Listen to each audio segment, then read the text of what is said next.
Hi, welcome everyone to Nazanin's Conducting Secrets. Today, a very special edition with wonderful Finnish composer, Mr. Kalevi Aho. Thank you. So, Kalevi, we've been knowing each other actually not that much, but we met around 12 years ago when I was studying with Leif. Yes. And met on the train again about 2 months ago. Yeah, in December. In December, yes. And now we're in Vienna, actually in a house where Brahms used to live, close to Landstrasse. You have to find out yourself where we are. So Kalevi, as you know, I'm making tutorials for young conductors. So this is actually not a composer's special.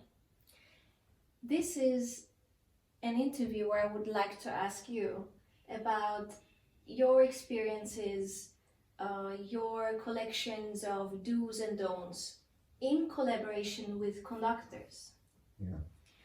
Because you have actually, of course, throughout all the decades that you have been working, you are experienced. And so let me ask you straight from the start. Do you actually get to work nowadays a lot face-to-face with conductors or not? Not so much, but before the premiere, of course, I want to meet the conductor and then we discuss about the piece, but not before. Not before, it's just basically just before the premiere. Before the premiere, yeah, yes. Or maybe the conductor has gotten the score a little bit earlier, and he can or she can ask me some details by phone or email. But then we meet before the premiere and discuss about the piece and about the tempi and every kind of thing, and then he begins to make the rehearsal. And is it for you very important to actually always meet the conductor before the premiere? Yes, it's very important.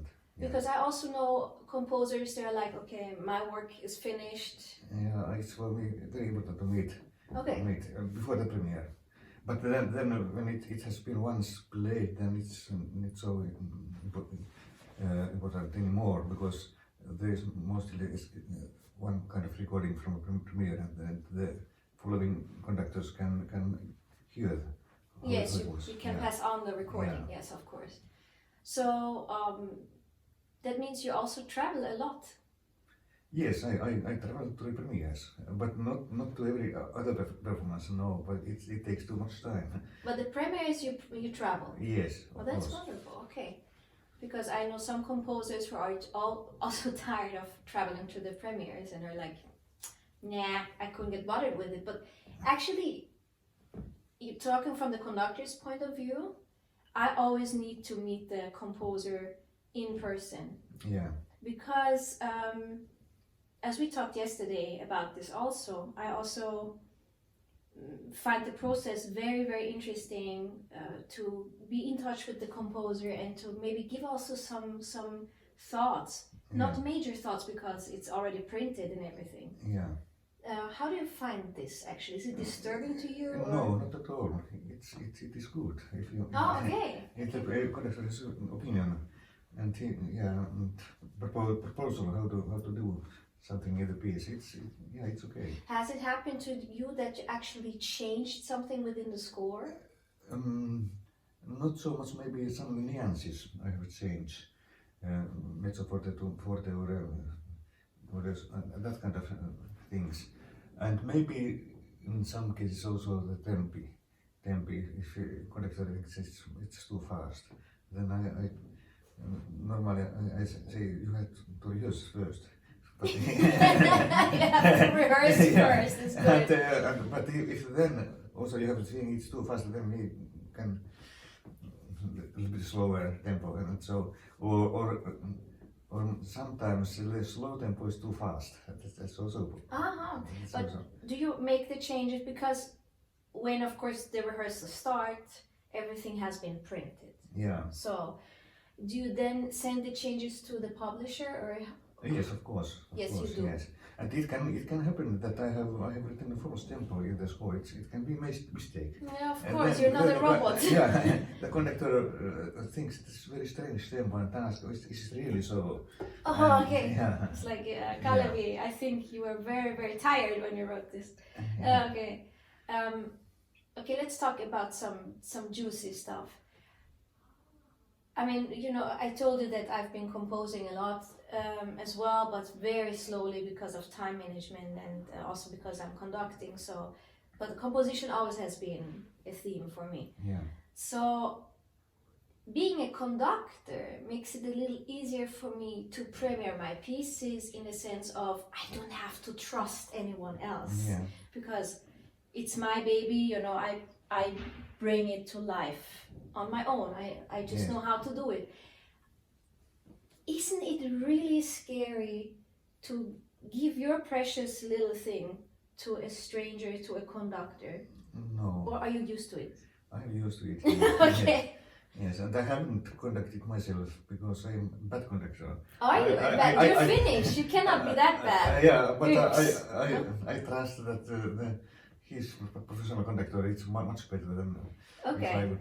Well, I have to admit your scores are really, really challenging for a conductor. Yeah, And for the player, of course, but- Rhythmically, maybe. Yeah, challenging. it's fun because, you know, going through a score of yours, I feel like I've been to the gym. It's like changing meters all the time. I love it. I love it. But you have to be a pro to do your scores. Yeah, That's what I yeah, like about it. Yeah. So yeah. you rather not do it yourself. No. Okay. So now, as we said, juicy stuff. Has there been any disastrous moments where you go like to the next generation, please young conductors, think of it working with living composers? Like do's and don'ts. Can you repeat? Yeah, something that you would recommend young conductors. Yeah, he should or she should study the piece very well beforehand. Well, that's always a good idea. Yeah. Yes. That's more, and then if the conductor conducts new music or something, he should if he shows that he doesn't like the piece in the concert, that's not good. He should conduct every piece so that it is like it is a masterpiece. Also in the case it's not masterpiece, but he should give the feeling that You should it's be an very actor or actress. actor that it's a good piece. Then the musicians also trust on the piece and they make a good concert. Well, that's But actually a good if idea. if the conductor thinks it's just bad piece and so then the musicians don't like also that piece and the audience not. So he must trust what he. But has this happened to you that you felt the conductor doesn't get warm with your piece, with your composition? Sometimes it has happened. Yeah, sometimes. That's a bad. Or it's difficult for the conductor rhythmically, and he hates it because he had to study too much. Well, yeah, that's part of our job. And has it happened to you that the conductor was not prepared actually? Or not Yes, well enough? sometimes, yeah. Oh, Not by the premieres, but some other performance. I have, yeah. yeah, okay. I want to apologize And for all my then the colleagues. conductor studies in the rehearsals of the piece. That's not good. No. This is a big don't. Always go prepared, especially with contemporary music. Yeah, beforehand. Not in the rehearsals. Oh my goodness. Yeah. No, that's really bad.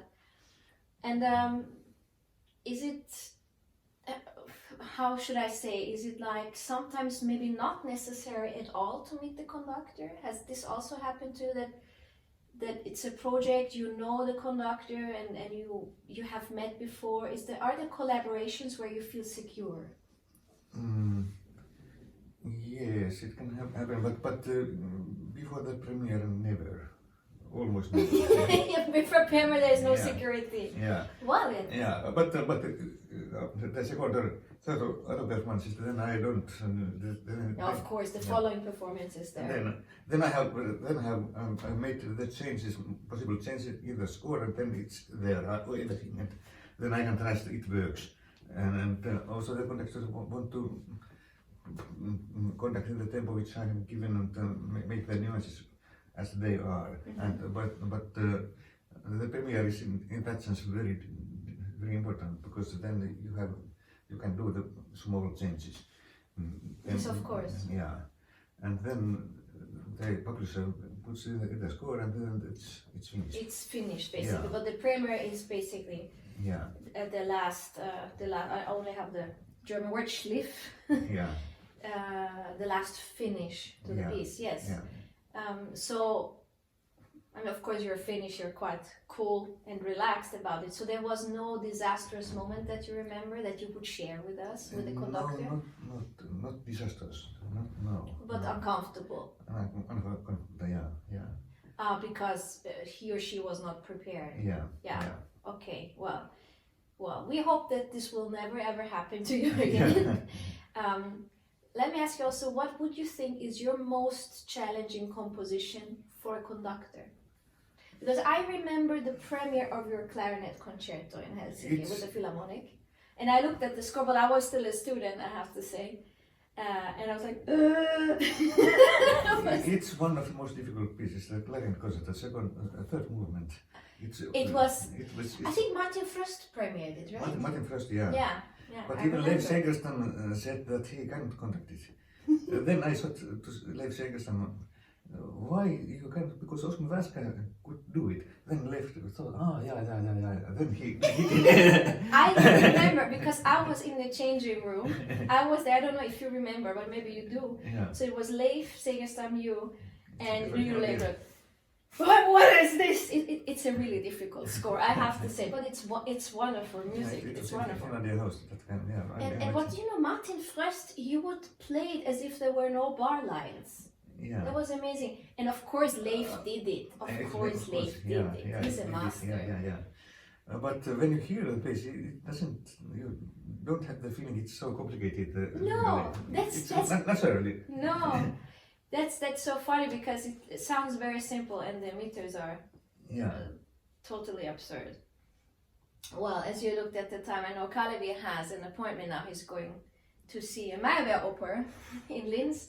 So I want to thank you for your time we had now. Thank you. And I hope to see you very soon. And I hope to really premiere a piece of yours. Yeah, soon. thank you. That would be wonderful. It was wonderful. Yeah, kiitoksia. Kiitoksia.